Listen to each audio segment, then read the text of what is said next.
وہاں کی پولیس نے اجازت دی کہ جناب آپ قرآن شریف کو جلا دیں، نبی صلی اللہ علیہ وسلم کی شان میں گستاخی ہوتی ہے۔ سب سے بڑا مسئلہ پاکستان کا کیا ہے؟ جب آپ ڈالر یہاں سے خرید کے باہر بھیجتے رہے اور چوری کر کے بھئی غلط ویلیو دکھا دی تو ان سے پوچھے جو ویلیو نکال رہے ہیں۔ مجھے بتائیں اس کا کیا تعلق ہے جو 9 مئی کو ہوا ہے؟ اس کو کیوں ابھی تک غائب کیا ہوا ہے؟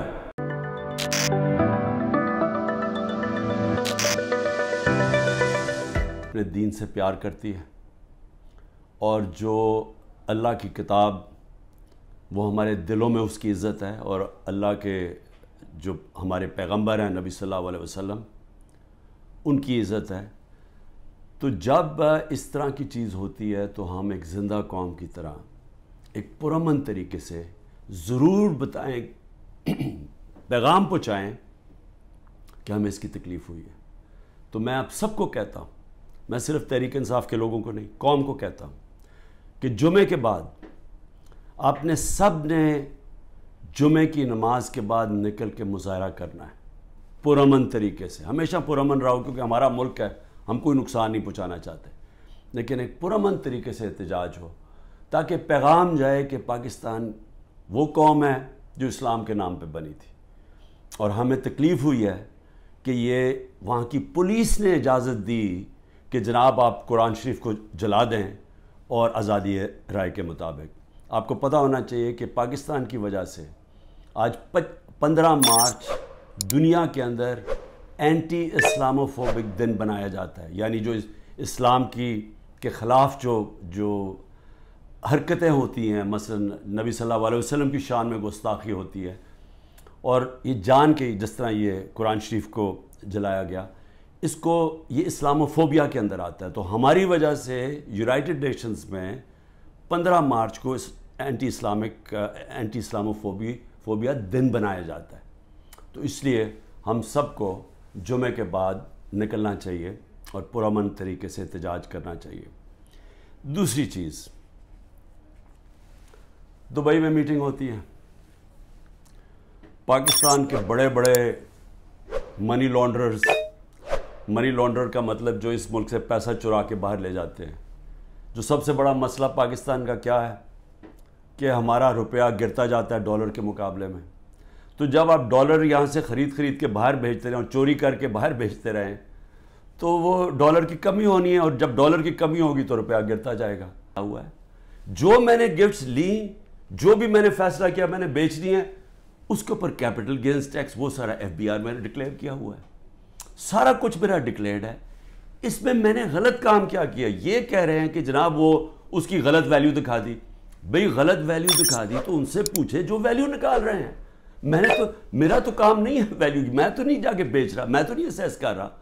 مجھے تو جو ہے ایم ایس جو ہوتا ہے ملٹری سیکٹری آپ کا، وہ آپ کو آگے بتاتا ہے کہ جی یہ اپریز ہو کہ یہ آئی ہے اس کے ویلیو، آپ فیصلہ کر لیں آپ نے لینی ہے نہیں، یہ ہوتا ہے۔ ہم نے فیصلہ کرنا ہے کہ کیا ہم نے اب اس خوف کی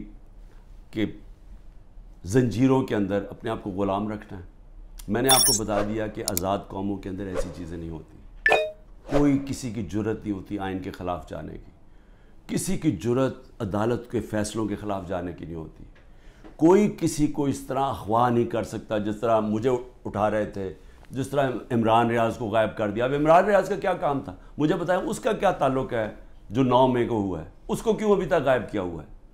یہ صرف اور صرف ظلم کر رہے ہیں، ڈرا رہے ہیں، دھمکا رہے ہیں لوگوں کو غلام بنانے کے لیے کہ ہم یہ ان کے خوف کے غلام بن جائیں۔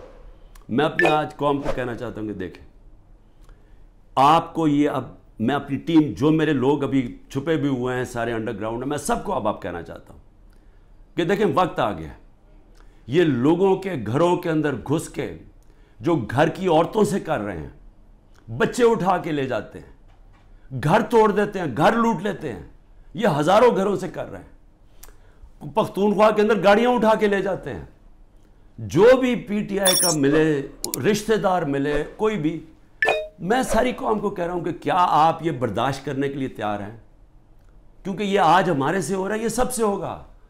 جب پولیس سے آپ غلط کام کرواتے ہیں اور پولیس کو چھوڑا ہوا ہے کہ وہ کسی کو بھی کہہ کہ جی تمہارا جیو فینسنگ میں نام آیا اتنے پیسے دے دو، اگر آپ پولیس فورس بھی تباہ کر رہے ہیں، ادارے سارے تباہ ہو گئے ہیں. یہ جو نیب ہے، کیا نیب کی اہمیت رہ گئی ہے کہ اتنے بڑے ڈاکو ان سارے کے کیسز معاف کر دیے ہیں.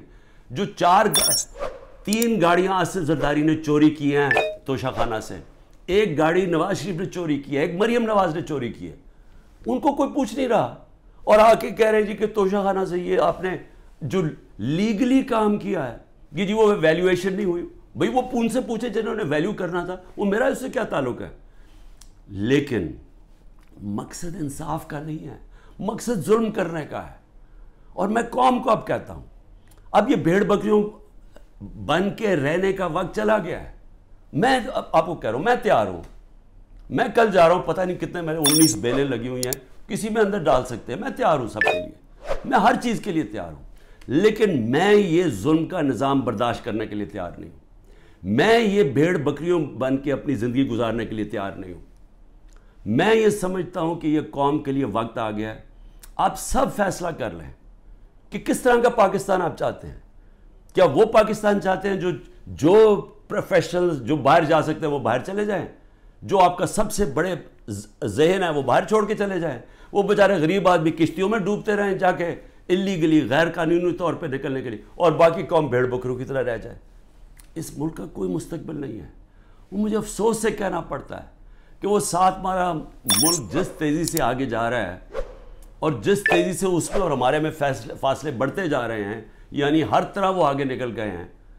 ہمیں سوچنا چاہیے کہ اگر ہم اسی طرح چلتے رہے اور یہ چوروں کے نیچے اگر یہ بندر بانٹ کر رہے ہیں کہ جی ملک ہم بھیڑ بکری ہیں، جی آپ ادھر وہ لے لو، وہ سندھ لے لے، وہ کراچی لے لے، وہ یہ لے لے، وہ پختونخوا لے لے آپس میں، اور ہم جس طرح کے بھیڑوں کی طرح کبھی ادھر کوئی مستقبل نہیں ہے اس کا. اور اس لیے میں اپنی اب سب لوگوں کو کہہ رہا ہوں، تیاری کریں. آپ پرامن احتجاج ہمارا حق ہے. پہلے تو جمعے کو نکلے نا، جو انہوں نے کیا ہے، جو پتہ چلے کہ یہ زدہ قوم ہے، کم از کم ہماری آواز نکلنی چاہیے. اور پرامن، میں ہمیشہ کہتا ہوں پرامن رہے. میں نے کبھی اپنے 27 سال میں کبھی انتشار کی بات نہیں، کیونکہ یہ میرا ملک ہے. توڑ پھوڑ کریں گے میرے ملک کو نقصان ہوگا.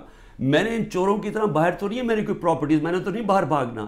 انہوں نے تو ابھی میں آپ کو کہہ رہا ہوں کہ جب انہوں نے الیکشن اناؤنس ہی ہوا، انہوں میں سے لوگوں نے باہر بھاگنا شروع کر دینا، کیونکہ ان کو پتہ ہے کہ ان کا جو انہوں نے کیا اس ملک کے ساتھ، ان کو پتہ ہے کہ قوم نے ان کو بخشنا نہیں ہے، انہوں نے بھاگنا باہر. اس لیے اپنی قوم کو میں کہہ رہا ہوں کہ آپ کے پاس اب 2 راستے ہیں، غلامی کے اور حقیقی آزادی کے.